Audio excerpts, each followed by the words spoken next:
The alarm pierced through Sarah's apartment at 6:30 a.m., the same harsh digital shriek that had startled her awake for the past 3 years. 7 hours of sleep should have been enough, yet her body felt like she'd been carrying sandbags through her dreams. She rolled over, phone already glowing in her palm, scrolling through fitness influencers promising morning routines that change everything, while her coffee maker gurgled to life in the kitchen. At 35, Sarah had become an expert at performing normal. Her marketing job in downtown San Francisco demanded energy she no longer possessed naturally, so she manufactured it through caffeine, protein bars, and the perpetual promise that next Monday would be different. Her bathroom mirror reflected someone who looked successful from a distance, professional clothes hiding the weight she'd gained slowly, makeup concealing the puffiness that had become permanent around her eyes. The ceramic rice bowl sat forgotten in her kitchen cabinet, inherited from her grandmother 3 years ago but never used. Sarah preferred eating from larger plates while watching Netflix, or grabbing meals from containers while answering emails. The bowl seemed too small, too formal for her chaotic routine. Her phone buzzed with a text from Maya, her colleague in the Tokyo office. "Hope you're well. Sending you photos from my grandmother's kitchen. Thought you might find the morning routine interesting." The images showed an elderly Japanese woman preparing tea with deliberate movements, sitting at a low table with several small dishes arranged precisely. Everything looked impossibly calm compared to Sarah's usual breakfast of protein bars eaten standing up. Sarah had tried everything the wellness industry offered. Intermittent fasting left her dizzy during afternoon meetings. High-intensity workouts made her too exhausted to concentrate at work. Meditation apps felt like another task on an endless to-do list. Each failure reinforced her belief that she simply lacked the discipline other people seemed to possess naturally. But something about Maya's photos stirred a different curiosity. The woman's hands moved without hurry, her posture erect but relaxed. The portions looked surprisingly small, yet she appeared satisfied, present. The rice bowl in the image was similar to the one collecting dust in Sarah's cabinet. Simple white ceramic with a subtle blue rim. That evening, Sarah found herself pulling the bowl from the shelf, weighing it in her hands. The ceramic felt substantial, grounding. She'd always thought portion control meant depriving herself, but the bowl suggested something else. Intention rather than restriction. She filled it with leftover pasta, noting how the smaller serving forced her to slow down, to actually taste each bite.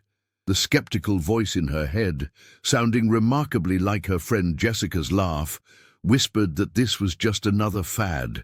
But as Sarah sat at her rarely used dining table instead of the couch, something shifted. The simple act of putting her phone in another room and eating from her grandmother's bowl created a pocket of calm in her otherwise frantic evening. She remembered Maya mentioning how her family never ate while distracted, how meals were treated as medicine for both body and spirit. In Tokyo offices, even busy salarymen took proper lunch breaks, sitting down to eat rather than multitasking through nutrition. Sarah's nervous system, usually vibrating with low-level anxiety, seemed to downshift slightly. The bowl cradled just enough food to satisfy without triggering the sleepy heaviness that typically followed dinner. For the first time in months, she felt present in her own kitchen. If you've ever felt tired even after a full night of sleep or frustrated with diets that don't last, tell us in the comments which part of this story feels familiar, and stay with us for the next chapters. 3 weeks into using her grandmother's rice bowl, Sarah noticed changes she couldn't quite articulate to her skeptical friends. The portion size no longer felt restrictive, it felt precisely right, as if the bowl knew something about satisfaction that her supersized American plates had forgotten. She began researching Japanese eating habits during her lunch breaks, discovering concepts like hara hachibu, eating until 80% full rather than stuffed. Maya's emails from Tokyo became a window into a different relationship with food and rest. Japanese households, Maya explained, operated on thermal rhythms throughout the day. Breakfast meant warm miso soup and rice, not cold cereal gulped down while checking emails. Even convenience store meals were carefully balanced. Protein, vegetables and grains in precise harmony, designed to energize rather than overwhelm the digestive system. Sarah began experimenting with temperature, starting each morning with warm lemon water instead of iced coffee. The shift seemed minor, but her stomach felt calmer, less acidic. She noticed Japanese families in Maya's photos drinking warm tea throughout the day, never ice-cold beverages that shocked their systems into working overtime just to reach body temperature. Dr. Peterson, her primary care physician, had been monitoring Sarah's cholesterol and blood pressure for 2 years. "Have you made any dietary changes?" he asked during her routine appointment. Her numbers had improved marginally, nothing dramatic enough to merit celebration, but trending in the right direction. Sarah mentioned the smaller portions and warmer foods, expecting him to dismiss these minor adjustments. "Interesting," he mused, reviewing her chart. "Sometimes the most sustainable changes are the ones that feel manageable long-term. Your stress markers look better too." The skepticism came from Jessica during their weekly drinks. "You're eating from a tiny bowl now. That's your big health revelation." She laughed, ordering another martini while Sarah sipped warm green tea, a habit that had naturally evolved from her morning routine experiments. "I'm not on a diet," Sarah tried to explain. "I'm just eating differently, more attention, less volume." "Sounds like restriction with extra steps," Jessica countered. "Why make eating so complicated? Just hit the gym harder and eat less." "Do." But Sarah's experience felt opposite to restriction. The bowl forced her to slow down, to actually taste food, instead of inhaling it while scrolling through social media. Meals became brief meditations rather than mindless fuel stops. She found herself naturally preferring foods that felt nourishing, warm soups, steamed vegetables, properly prepared grains, over processed snacks that left her craving more.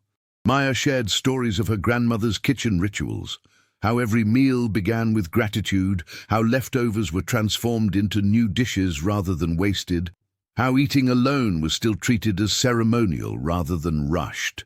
These practices seemed to create a protective rhythm around nourishment, treating it as medicine rather than entertainment. Sarah's nervous system began recognizing these slower rhythms. Her afternoon energy crashes became less severe. Sleep came easier when she'd eaten her final meal from the small bowl rather than a large plate. The change felt cellular, as if her body remembered something it had forgotten about its own needs. One evening, preparing dinner in the ceramic bowl, Sarah realized she was no longer counting calories or following rules from diet books. Instead, she was listening to internal cues that had been drowned out by years of external noise. The bowl had become a teacher, its modest size a daily lesson in enough.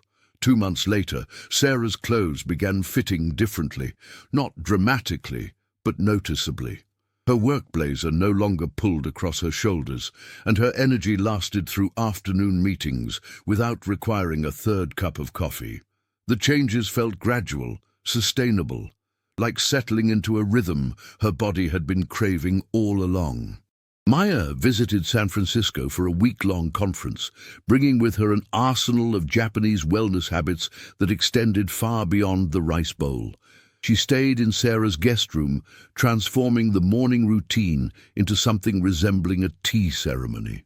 "In Japan, we say the day begins when you wake up your digestive fire gently," Maya explained, preparing warm ginger tea before any solid food. They walked to work together, Maya's pace noticeably slower than Sarah's usual rushed stride. "In Tokyo, we walk everywhere, but never hurried unless truly necessary," she observed. "The nervous system stays calm when the body moves at natural speed." Sarah realized she'd been treating walking as transportation rather than meditation, always mentally rehearsing her next meeting instead of being present in her body. Maya introduced the concept of thermal eating, consuming foods that required energy to process rather than cold items that forced the body to work harder just to begin digestion. Warm soups, lightly steamed vegetables, and room-temperature fruits became staples. Sarah's afternoon slumps disappeared, replaced by steady energy that carried her through evening activities. The skepticism intensified at work. "Sarah's going full Japanese now," her co-worker Brad joked during a team lunch, watching her eat warm noodle soup while others consumed cold sandwiches. "What's next? Meditation cushions in your office?" "Maybe," Sarah replied, surprising herself with her lack of defensiveness. "If it helps me think more clearly." Her relationship with Jessica became strained during a dinner out. "You've become so particular about everything," Jessica complained, when Sarah chose hot tea over wine, ordered steamed vegetables instead of French fries. "It's like you're judging everyone else's choices." "I'm not judging anyone," Sarah said quietly. "I'm just finding what works for my body." "Your body was fine before. This whole thing feels obsessive." Sarah felt a familiar urge to apologize, to order wine and abandon her new patterns to avoid conflict. But something had shifted in her relationship with discomfort. The past months of gentle changes had strengthened her ability to tolerate other people's opinions without abandoning what served her. Dr. Peterson's follow-up appointment brought tangible validation. Her blood pressure had normalized, cholesterol levels improved significantly, and her resting heart rate indicated reduced chronic stress. "Whatever you're doing, keep it up," he advised. "These are real improvements, not just temporary fluctuations." Maya's final evening in San Francisco, they prepared dinner together using the ceramic bowl and several small dishes she'd brought from home. The meal took twice as long to eat, filled with pauses and conversation. Sarah noticed how satisfied she felt, despite eating less total volume than usual. "The bowl teaches portion wisdom," Maya explained, "but also presence. In Japan, we believe digestion begins with attention. When you eat mindfully, your body processes food more efficiently." Sarah understood now that the bowl had been training her nervous system to recognize satiety signals that had been overridden by years of multitasking through meals. Her relationship with hunger had become more nuanced. She could distinguish between physical need and emotional craving, between satisfaction and fullness. That night, washing the ceramic bowl and placing it carefully in the dish rack, Sarah felt grateful for this simple inheritance that had become a daily teacher. Tomorrow, Maya would return to Tokyo, but the habits would remain, integrated into Sarah's routine like breathing. Would you rather force yourself with willpower or redesign your environment and habits like this character is learning to do? Comment which path makes more sense to you, and share this episode with someone who needs a gentler approach to change. 6 months after Maya's visit, Sarah faced her first major test. A promotion opportunity emerged, Senior Director of Marketing, requiring frequent travel and longer hours. The old Sarah would have said yes immediately. Caffeine and adrenaline masking the cost to her body. But now, watching her manager's perpetual exhaustion and stress-eating habits, she recognized the hidden price of climbing higher in a system that rewarded unsustainability. The decision crystallized during a business dinner with potential clients. Sarah watched her colleagues order large steaks and multiple cocktails, eating quickly while discussing strategy. She chose warm soup and grilled fish, eating slowly from small portions. Her energy remained steady, while theirs fluctuated between manic excitement and post-meal crashes. "You're very disciplined," one client observed, noting her modest meal and single cup of tea. "Not disciplined," Sarah corrected gently, "just listening to what my body actually needs." The conversation revealed something profound. What others perceived as restriction, she experienced as freedom. Freedom from the cycle of overeating and guilt, from energy spikes and crashes, from the constant internal negotiation about food choices. The ceramic bowl had taught her that boundaries could feel spacious rather than limiting. Jessica confronted her directly during their monthly coffee date. "You've changed, and not necessarily for the better. You're so rigid now, always thinking about what you eat and when you sleep." "Where's the fun Sarah, who stayed out late and lived a little?" Sarah considered this carefully, sipping her warm green tea, while Jessica pounded through an iced coffee and pastry. "I'm probably more myself now than I've been in years. Those late nights weren't fun, they were exhausting. I was using stimulation to avoid feeling tired, instead of actually addressing why I was so depleted. But now you're missing out on experiences. Life is short, Sarah. Life is short," Sarah agreed. "That's why I want to live it in a body that feels good, with energy that's real, instead of manufactured through caffeine and sugar." The promotion decision required choosing between external validation and internal sustainability. Sarah negotiated for the position with modified travel requirements and protected boundaries around evening work. Her new salary came with the understanding that she wouldn't sacrifice her health rhythms for corporate culture. Maya's emails from Tokyo continued providing insight into Japanese workplace wellness. Even in high-pressure corporate environments, lunch breaks were sacred, overtime was increasingly discouraged, and employees were expected to maintain sustainable work-life integration. The concept of karoshi, death from overwork, had taught Japanese society that productivity without recovery was ultimately destructive. Sarah began bringing lunch to work in her grandmother's bowl, eating at her desk but with complete attention. Colleagues initially teased her about the tiny portions until they noticed she never experienced afternoon energy crashes or stress-eating episodes. Several began asking about her routine. Dr. Peterson's annual checkup revealed comprehensive improvements. Weight loss of 15 pounds, achieved gradually without calorie counting or exercise obsession. Blood markers indicating reduced inflammation and better metabolic efficiency. Sleep quality improvements reflected in her heart rate variability scores. "What you've accomplished is remarkable," he said, reviewing her chart. "Not because of dramatic changes, but because everything indicates sustainable, systemic improvement.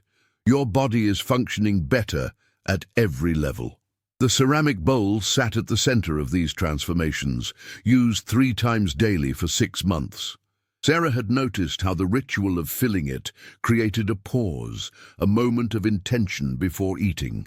The size required her to return for seconds, if still hungry, building awareness of satiety signals that had been buried under decades of supersized portions. But the real transformation wasn't physical, it was psychological. Sarah had learned to trust her body's wisdom over external authorities, to choose sustainable practices over quick fixes, to value internal peace over social approval. The bowl had been a gateway into a different relationship with her own needs and limitations. The central revelation came during a stressful week when Sarah's father was hospitalized for a minor procedure. Her old pattern would have been abandoning all self-care during family crisis, eating fast food, skipping sleep, running on anxiety and caffeine. Instead, she found herself naturally maintaining her rhythms, bringing the ceramic bowl to her parents' house and preparing simple, warm meals during long hospital visits. Her mother watched with curiosity as Sarah heated soup and served it in the modest portions that had become second nature. "You eat like your grandmother did," she observed, "always mindful, never rushed. I'd forgotten how peaceful meals could be." This comment unlocked a memory. Sarah's grandmother had indeed eaten slowly, thoughtfully, from small dishes. She'd lived to 96, maintaining her garden and cooking for family until the final year. Her kitchen had been a sanctuary of intentional rhythms, warm tea throughout the day, fresh vegetables prepared simply, gratitude expressed before every meal. Sarah realized the ceramic bowl wasn't just teaching portion control, it was reconnecting her with generational wisdom that had been lost in the rush towards supersized convenience. Her grandmother had understood something about nourishment that modern diet culture had forgotten. Food was medicine, eating was ceremony, and enough was a form of abundance. The hospital week became a laboratory for testing her new patterns under stress.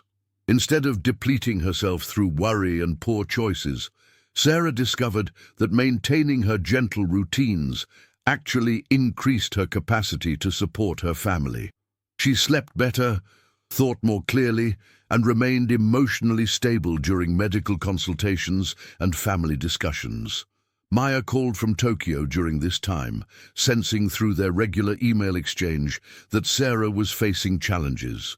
In Japan, we have a saying, "The bamboo that bends survives the storm." Your wellness practices aren't luxuries to abandon during difficulty. They're the foundation that allows you to help others without breaking. This perspective shifted everything.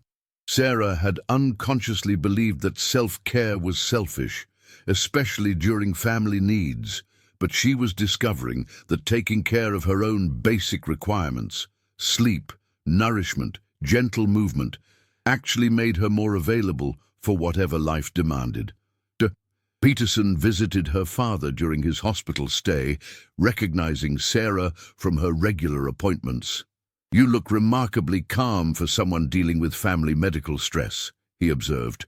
"Whatever you've been doing for your health is serving you well during this challenging time." Sarah's father recovered fully, but the experience had revealed the deeper transformation occurring in her life. She wasn't just changing her eating habits, she was rewiring her entire relationship with stress, boundaries, and sustainability. The ceramic bowl had been the visible symbol of invisible changes happening at the nervous system level. Jessica visited during the final hospital day, bringing coffee and pastries from their old favorite bakery. Sarah accepted the gesture gratefully but found herself naturally preferring the warm tea and light soup she'd prepared. The difference wasn't moral judgment. Her body simply preferred foods that supported rather than depleted her energy. "I think I understand now," Jessica said quietly, watching Sarah move through her routines with calm efficiency. "You're not trying to be perfect or prove anything. You're just taking care of yourself like you matter." That evening, washing the ceramic bowl in her parents' kitchen, Sarah understood that the real secret hadn't been Japanese habits or portion control.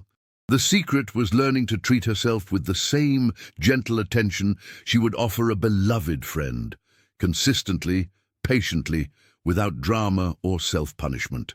2 years later, Sarah's life looked remarkably similar from the outside. Same apartment, same job with modifications, same basic routine. But the quality of her daily experience had transformed completely. The ceramic bowl remained central to her meals, its presence now so natural that eating from anything larger felt awkward and excessive. Maya visited San Francisco again, this time bringing her teenage daughter who was studying American culture. "Your friend Sarah has learned something many Japanese people are forgetting," Maya told her daughter over dinner. "How to live with intention in a culture that promotes excess." The comment sparked reflection on how Sarah's changes had influenced others. Her mother had begun eating from smaller plates and drinking warm tea throughout the day. 2 colleagues had asked for advice about sustainable wellness practices. Jessica, while maintaining her own lifestyle choices, had stopped commenting critically on Sarah's routines. Dr. Peterson's most recent appointment had been particularly meaningful. "Your blood work is that of someone 10 years younger," he'd said, reviewing comprehensive lab results. "But more importantly, you seem to have found an approach you can maintain indefinitely. That's the real victory." Sarah's relationship with food had evolved beyond habit into intuition. She naturally craved warm, simple foods and felt satisfied with portions that once seemed impossibly small. Her energy remained stable throughout the day, her sleep refreshing, her stress levels manageable even during work pressures. The ceramic bowl had taught her that transformation didn't require dramatic overhauls or perfect consistency. Instead, it happened through small daily choices aligned with her body's actual needs rather than external expectations. Each meal became a quiet practice of attention and gratitude. On a quiet Sunday morning, preparing breakfast in the bowl that had initiated everything, Sarah felt profound appreciation for her grandmother's unknowing gift. This simple piece of ceramic had become a bridge between generations, a teacher of ancient wisdom about nourishment and satisfaction. Her phone buzzed with a message from Maya. "My grandmother wants to know how you're doing with the bowl wisdom. She says once you learn to eat with attention, you learn to live with attention." Sarah photographed her simple breakfast, warm rice, steamed vegetables, green tea, and sent it to Tokyo with gratitude. The image looked remarkably similar to the photos Maya had shared 3 years ago, yet everything had changed in the space between then and now. The transformation hadn't been about achieving a perfect body or following rules perfectly. It had been about developing a sustainable, compassionate relationship with her own physical needs. The bowl represented something larger, the possibility of choosing gentle consistency over dramatic extremes, internal wisdom over external pressure, enough over excess. Looking ahead, Sarah felt confident that these patterns would carry her through decades of life changes. She had learned to bend like bamboo rather than break under pressure, to nourish herself like someone worthy of care, to find abundance within conscious limitations. The ceramic bowl sat drying in the morning sunlight, ready for lunch, then dinner, then tomorrow's meals, a quiet constant in a life transformed by paying attention to what was already enough. If this story reminded you that real transformation comes from small habits repeated over time, not from overnight fixes, subscribe to the channel, tell us which country you watch from, and invite someone to start this journey with you in the next story.